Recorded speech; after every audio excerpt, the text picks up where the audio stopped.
some people are, let's say they're laid off, they want to get a job as soon as possible. They can dedicate a lot of time, effort, and energy to just doing what needs done. They're just not sure. They want a framework.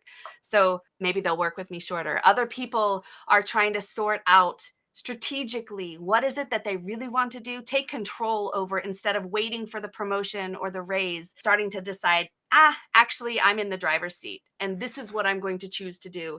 And this is the opportunity that I'm looking for. And so I'm no longer just chasing something else different. I'm not running away from all the problems in my current position. I am running towards something I'm defining. And so whether that is, trying to define exactly what they want to do, a different position, whether they're trying to make their own business, however it goes. So I can meet with people for, a day, a weekend, a month, a Mhm. year, just depending on what they need and how I can serve them and how much time they have.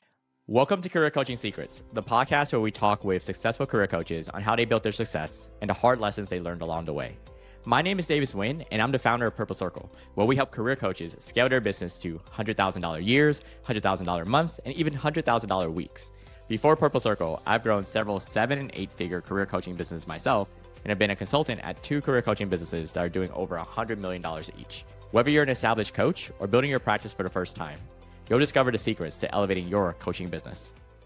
Hey everyone, welcome to another episode of Career Coaching Secrets Podcast. I'm your host, Regan, and today's guest is Dr. Caroline Sangal, a career architect, leadership coach, and founder of Next Success, where she helps individuals and teams define, build, and live their authentic version of success. With a PhD in polymer science and over a decade in industrial chemistry, Caroline combines research-driven strategic thinking with more than 10 years of executive recruiting and HR experience and expertise. She is an HR certified professional and an ACS career consultant, a certified Highlands consultant, and a positive intelligence coach, equipping her with a powerful mix of science-backed tools to guide leaders through discovery, strategy, and alignment. And it's a pleasure for me to have her on the podcast today. Welcome to the show, Caroline. Thank you, Regan. Great to be here. It's a pleasure for me to have you on. I actually wanted to ask you for your coaching business, looking back in time at the beginning of it, I wanted to understand what inspired you to become a coach and then start your own coaching business. Great question.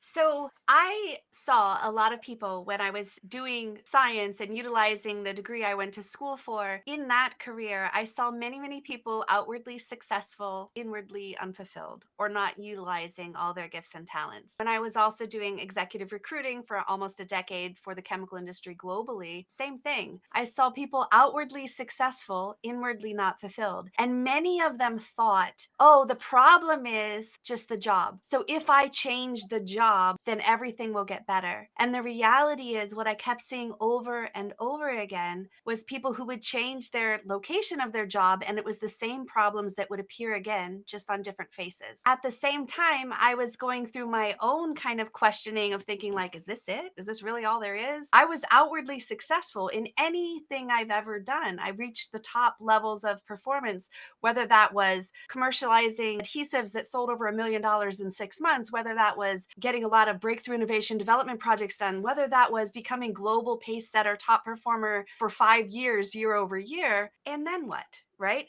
So I would reach these versions of success. I would reach these external achievements, but inwardly, I wasn't fulfilled and satisfied. And my family, the people who I say should get the best of me, they were actually getting the worst of me. I was yelling at my kids. I was yelling at my husband. And I was also so driven to achieve these things that somebody else had set that I thought I needed to chase. I was literally killing myself. I had gotten to a point of class 2 obesity, 3 high blood pressure medicines, and a regular heart rate.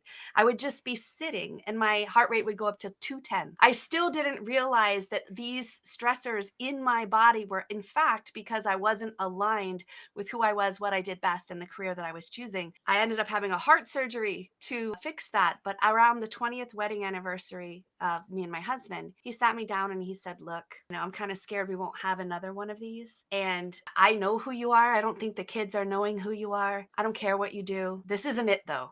Figure out what it is that you want to do and kind of go from there. So I was driven by this desire to become more than I was, to define what success truly meant for me. And throughout that process of discovering and treating it like another dissertation and really going through and trying to figure out, why is it? How is it you can be successful and still not fulfilled? And what are the missing things to tackle that? Some people would say it doesn't make sense. Like, who quits a six-figure job year over year over year to just dive in the deep end and try to be like, you know what? I'm going to just try something else. But that's what I did. So, and my life is better for it, and many others as well. I'll tell you, it makes a lot of sense to me to do that. And it's because I've heard similar stories from so many coaches that have had to make that jump and start something new. Even coaches that didn't know what coaching was or didn't know if this was going to be the next move. Sometimes they had to let go of their careers and figure it out until they actually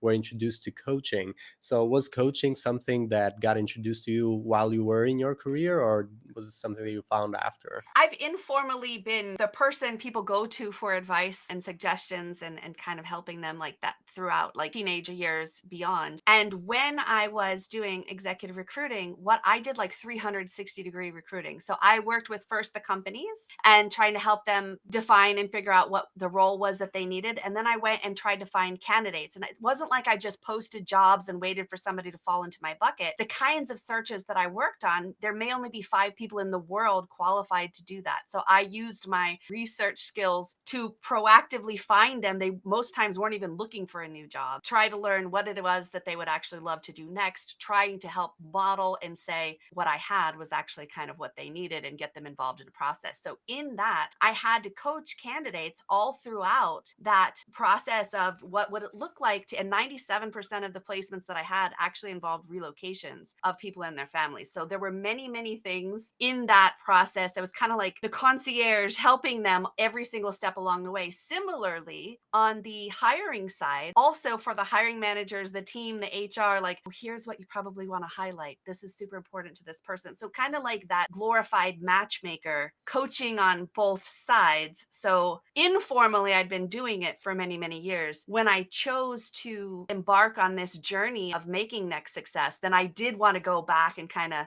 I love getting extra certifications, extra training as foundations to launch from. So I did kind of go in and learn some other techniques of coaching, because as a scientist, if you're giving a talk for anyone or you're talking to them, that community will say, oh, this person has a PhD. Awesome. So automatically there's like credibility there. Like what I say is going to be truthful. People are going to understand. Here's my experiment that I was working on. This is the data and these are the observations. And then here's the conclusions. And everybody just believe them because logically that makes sense. And emotionally, that's not how people buy.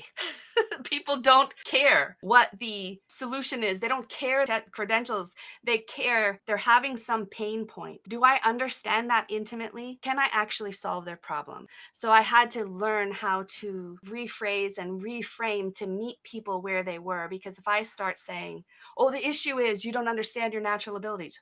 Issue is you don't like your job. You're feeling unfulfilled. You're yelling at your family. You're having health problems. Did you realize all of those things are related? What is it Yeah. you would like your life to look like? How can your career fuel that life? That's what I help people through. Yeah, communicating to like the clients through their pains as well and making sense out of it, not just like generic communication. And actually both ends of it are true, right? But it's just the way you communicate it makes a difference. So when it comes to the ideal client profile, how would you describe that? Is there some sort of industry? I know at the start probably it was, but right now, is it industry agnostic? Is there a demographic, psychographic? Do they have some common goals or other commonalities? Yeah, so the commonality is it's somebody in the midst of a career transition. And even I didn't realize that those happen at predictable stages. So the first one can be around high school years. And then maybe 4 or 5 years after that, like if somebody did go on to college, maybe beyond that, that's the second one. Then every 7 to 10 years after that, there are natural times in people's lives where they start to question, is this it? Is this really all there is? And most times in those those younger years, people override those decisions. They're not necessarily sure who they are, what they do best, any of those things. Or they're listening to very well intentioned people, parents, teachers, community members, of here's what you should do.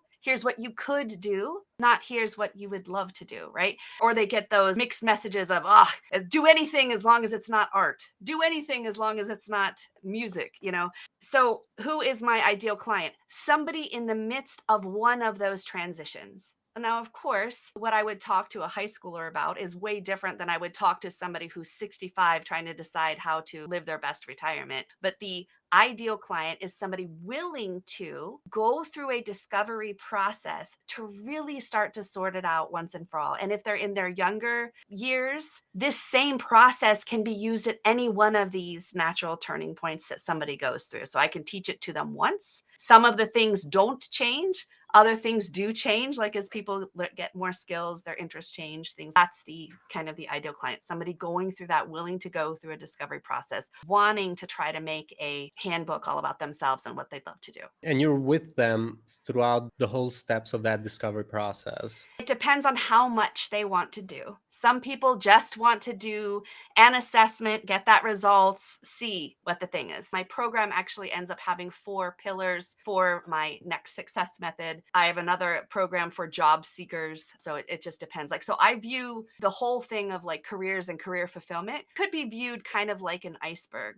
And if you imagine what an iceberg looks like above the surface, it looks large until you see below the surface. That thing's usually 3, 4, 5 times going down deep into the water. But above the surface is typically what people focus on: the job title, the salary, the location. That's the people who are like, I just need a new job. Right? I need a new job, whether by choice or by force, they need a new job. So that how I serve them with job search roadmap. The people below that are really trying to be like, okay, but once and for all, what is driving this thing? Who am I? What do I do best? How do I communicate? What's the chatter in my mind? Do I understand what I want as an integrated vision for my life and my career? Those people are served by the next success method. That's what I love doing, but also that decade of recruiting, understanding that process intimately from both sides. I'm very well equipped to help them as they do transition to like, okay, now I have a goal and now I need a massive action plan to get there. And part of that is getting a new job, then I can still serve them. So it depends where I'm meeting somebody on the journey, how much time, effort, and energy they want to invest in actually knowing who they are, what they do best. And then I can meet them where they are. So it's not a forced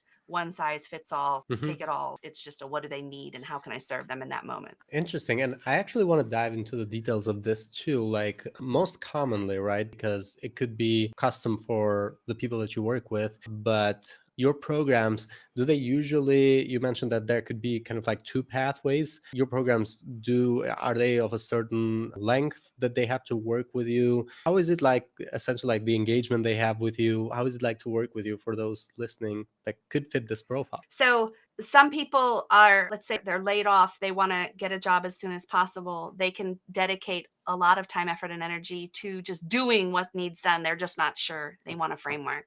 So maybe they'll work with me shorter. Other people are trying to sort out strategically what is it that they really want to do, take control over, instead of waiting for the promotion or the raise, starting to decide, actually, I'm in the driver's seat and this is what I'm going to choose to do. And this is the opportunity that I'm looking for. And so I'm no longer just chasing something else different. I'm not running away from all the problems in my current position. I am running towards something I'm defining. And so whether that is, trying to define exactly what they want to do, a different position, whether they're trying to make their own business, however it goes. So I can meet with people for, a day, a weekend, a month, a year, just depending on what they need and how I can serve them and how much time they have. It's definitely, I'm not a quick fix kind of person. If you meet me with me for a day, there's going to be an assessment, there's going to be data driven action items that you can take from that. But the whole thing, this whole mess didn't take a day. It's not going to take a day to figure out either. Yeah, and just to be a little bit more deeper into this, let's say one example would be someone has worked in the industry for 10 to 15 years, are thinking of starting their business too.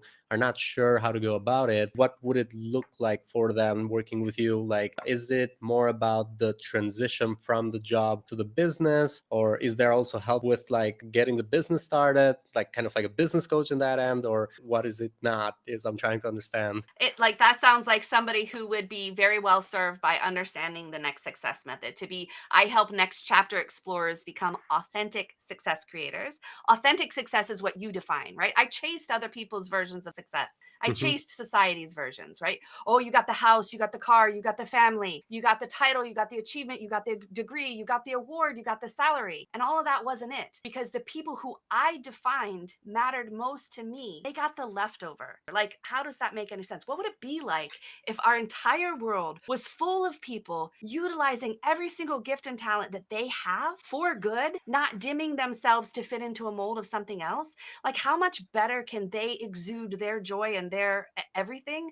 How much better is their family served, their community, everything? That's the world I want. That's the authentic success movement that I'm on. But the question was, so this person, they're thinking of maybe starting their own business. How do I help them? So I look at a holistic approach to careers. Again, it's not just the title, salary, location. It's not just Hmm. what you could do. It's not just the CRM system. That's not it. But really, what's influencing their career development stage? And for that, it's Hmm. 8 different factors. So where are they in their career development? Are they 18 or are they 65, right? They know a lot more about exactly what they're going to do and who they want to serve. What are their natural abilities, those inherent talents that they have? There are objective performance-based measurements that you can learn how you fall in 19 different areas.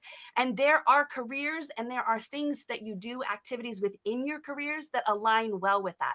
And if you understand how you're hardwired, then you understand why and how some certain tasks are energizing for you and others you can do and you can do it really well, but you're going to be drained at the end of the day. So understanding that component is so, so important. And a lot of times it's the missing link. Understanding your skills. What have you invested time, effort, and energy to learn? Now, if a skill is built on top of a natural ability, again, it's going to be effortless. It's going to be easy. It's going to be energizing. You can build skills counter to your natural abilities, but if you don't use them, you lose them. Like, hello, differential equations, right? Like, I could do it. I got the A and I don't care. It doesn't help me.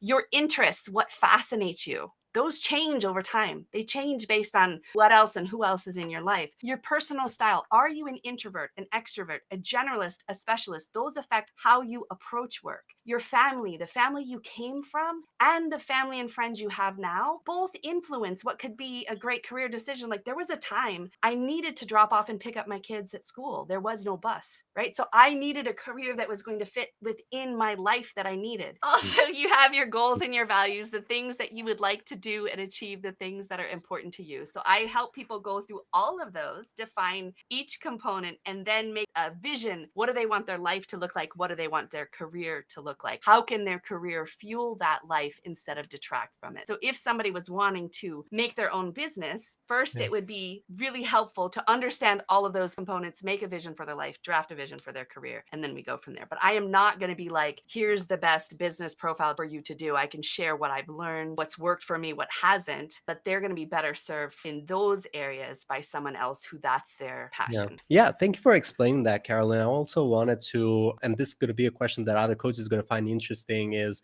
when it comes to people finding you or you finding them, is there a certain marketing channel that you see working really well for you? So LinkedIn, I had developed that over my decade of recruiting. So that's kind of my main social platform is LinkedIn. But just like in the real world, where it really comes down to is word of mouth. So as people work with me, they felt that it was a worthwhile investment. They're happier. Everybody's seeing that change in them. Then that's how people are coming to me. Or since I have that scientific training, scientific background, I've been going to scientific conferences and doing talks for them. Okay, cool. So it's mostly referrals and looking to the future for your coaching business for the next 1 to 3 years. Do you have any specific business goals that you're working towards? Yeah, so I am on that the people that focus on the impact, right? So that's how I've typically done my life. I focus on impact, I focus on doing the right thing, and everything else falls in line. So I have a goal to impact 100,000 lives in the next year and a million within the next 3.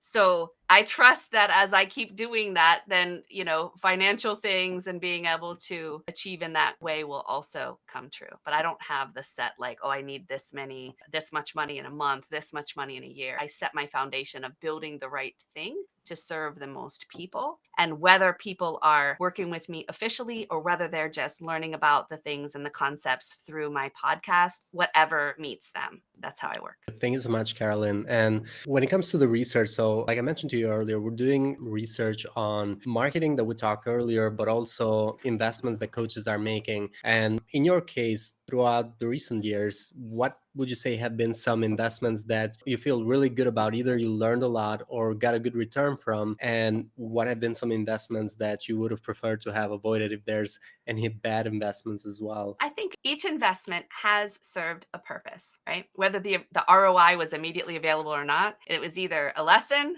or something that helped propel stuff forward. What has been super helpful for me? Investing in help, right?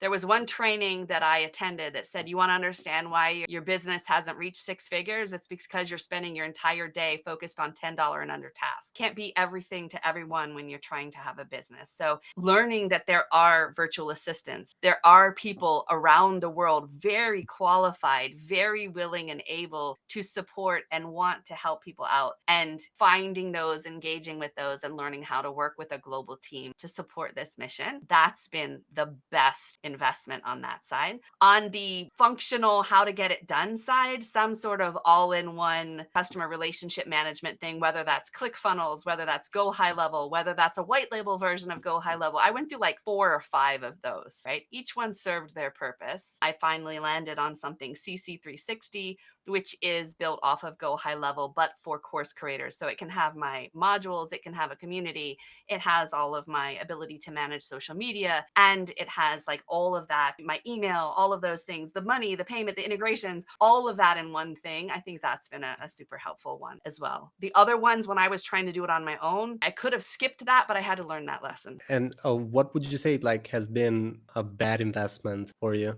Everybody's got a training, everybody's got a program, everybody's got a community, right? Everybody wants to be the golden bullet and the golden thing. And there comes a time where you could learn, and especially somebody that loves about learning. And then there comes a time where you just need to do it. So at this point, I'm not investing in another training. I'm not investing in another course. I'm not investing in another community. I'm just going to do the thing. And after doing the thing for an extended period of time, then I'll have a better idea of how my strategy, how my things have worked, and where I really need help. Because jumping from training to training to training to training to training to this thing and that thing and the other thing, like nobody needs another course, nobody needs another coach, nobody needs another training. You just have to buckle down and do it. You have to do your own thing. So knowledge versus knowing. Not to say a bad investment was knowledge, but a bad investment is continuing to invest in, oh, this person has the golden ticket. No, you don't.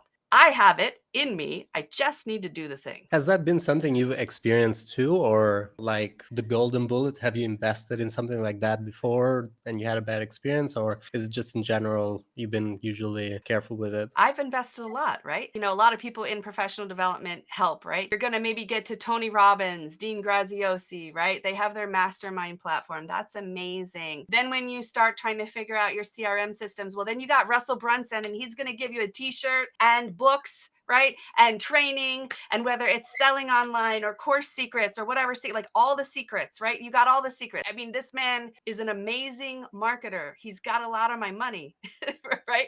I don't Yeah. need another thing for him. It's just repackaged in a different way. I need to just do it. I've had some specialized marketing. Here's how to communicate. Here's the more neuro linguistic programming. Let's talk to the emotional side, not the logical side. So like I've invested in lots of here's the way to grow your business, right? Like lots of those. They have their point. They have their podcasting, right? There's so many niche things to be able to do. If you keep jumping, you're never going to have followed through on something long enough. You're going to be doing the urgent but not important. And at this point, I'm trying to do the important but not Mhm. urgent, because that's really where my business is going to grow. Yeah, and I actually heard this on a podcast just a couple of days ago. I'm not sure who said this first, but there's like important things in life and there's urgent things too. And oftentimes we go after the urgent and we don't work on the important stuff. I don't know where it comes from, who to quote here exactly, but Yeah. it's something that came on the podcast just a couple of days ago.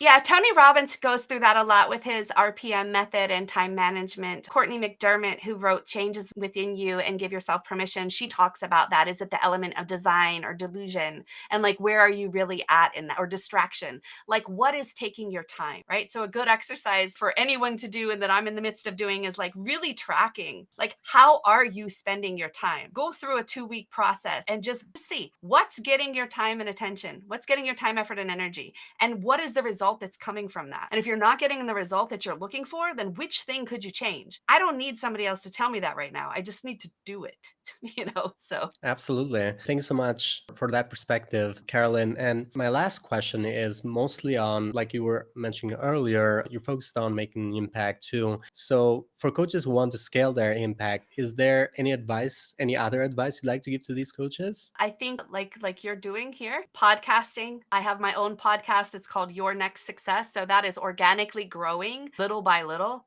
And I'm now being a guest on many other people's podcasts as well. So by having people on as my guest, I get to learn a lot about their story. Awesome. Great. That's helping the world. There are some people that will only be served by their voice. But for my voice to get out there more organically, then what I'm having success with in this moment is being a guest on other people's podcasts. So it's not like bragging, like, hey, this is what I do. I think it's the greatest thing ever. Please Mhm. work with me. Like, nobody wants that. But this way you can have an organic conversation and people can hopefully see my desire to truly help people understand who they are, what they do best, and, live into the purpose that they were created for. Thank you so much, Caroline. Thank you so much for coming to our podcast today. And I totally agree with your perspective too. Like having your own podcast, most of the time you don't get to actually talk that much about yourself, but going as a guest in other podcasts, that gives you that opportunity. So it's an interesting perspective. I haven't thought about that before. Thank you so much.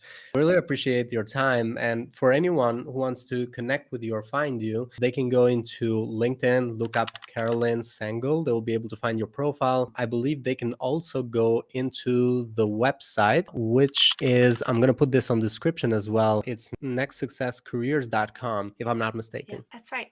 And the podcast is nextsuccesspodcast.com. So, and following on any of the other socials would be at Next Success Method. Thank you. Thank you so much, Caroline. That's it for this episode of Career Coaching Secrets. If you enjoyed this conversation, you can subscribe on YouTube, Spotify, Apple Podcasts, or wherever you're listening to this episode to catch future episodes. This podcast was brought to you by Purple Circle, where we help career coaches scale their business to $100,000 years, $100,000 months, or even $100,000 weeks, all without burning out and making sure that you're making the impact and having the life that you want. To learn more about our community and how we can help you, visit joinpurplecircle.com.